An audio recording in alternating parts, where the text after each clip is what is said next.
Welcome to this IELTS speaking practice video on the topic of media. We'll cover various questions related to media and provide sample answers to help you prepare effectively. Let's start with a basic question. How often do you watch television? A suitable response could be, I watch television about 2 to 3 times a week, mostly in the evenings. I enjoy watching documentaries and news programs to stay informed about current events. This answer shows your ability to discuss your media consumption habits clearly and concisely.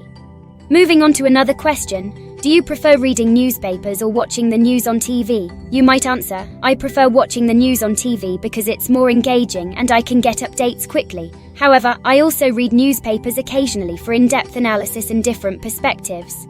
This response shows your ability to compare different media formats and explain your preference.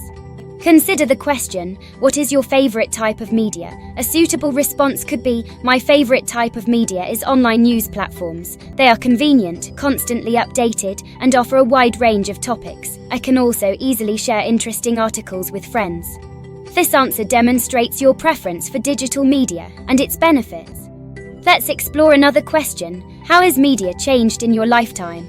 You might respond, media has changed significantly in my lifetime. The rise of the internet and social media has made information more accessible. Traditional media like newspapers and TV have had to adapt to the digital age. This response shows your awareness of the evolution of media over time. For part 2 of the speaking test, you might receive a cue card like, describe a memorable news event you watched or read about. You should discuss what the event was, where you watched or read about it, what you learned from this event, and explain why it was memorable. A sample answer could be, one memorable news event I watched was the 2016 US presidential election. I followed the coverage on TV and online. I learned a lot about the American electoral process and the impact of media on public opinion. It was memorable because of its global significance and unexpected outcome. This response demonstrates your ability to discuss a significant event and its impact. Moving on to part 3, you might be asked, how do people in your country get their news? A thoughtful response could be, in my country, people get their news from various sources, including television, newspapers, and online platforms. Social media has also become a popular way to stay updated with the latest news. This response demonstrates your understanding of the diverse ways people consume news in your country.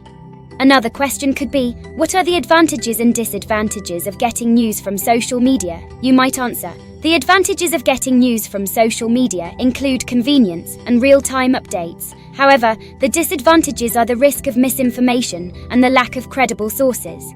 It's important to verify news from reliable sources. This response shows your ability to evaluate the pros and cons of social media as a news source. Consider another question, how has the internet changed the way we consume news? You could respond, the internet has revolutionized the way we consume news by making it instantly accessible. People can now get updates in real time, access a wide range of sources, and participate in discussions. It has also increased the speed at which news spreads. This comprehensive answer demonstrates your understanding of the internet's impact on news consumption. Another significant question is, what is the role of media in shaping public opinion? You could answer, media plays a crucial role in shaping public opinion by highlighting certain issues and perspectives. It can influence people's beliefs, attitudes, and behaviors. However, media bias can lead to a distorted view of events. This response demonstrates your understanding of the powerful influence of media on public opinion. Another thoughtful question could be, how do you think media will evolve in the future? You might respond, I think media will become even more digital and interactive in the future. With advancements in technology, we might see more immersive experiences like virtual reality news. The focus on real-time updates and personalized content will likely increase. This response highlights your ability to speculate on future trends in media. Finally, you might be asked, what are the responsibilities of journalists? A comprehensive answer could be, journalists have the responsibility to report the truth accurately and fairly. They should verify their sources, avoid bias, and provide balanced coverage. Additionally, they must respect privacy and consider the impact of their reporting. This response shows your understanding of the ethical responsibilities of journalists. That concludes our IELTS speaking practice on the topic of media. Remember to articulate your ideas clearly and coherently during your test. Keep practicing, and good luck with your IELTS exam. Please subscribe to the channel to watch more such videos.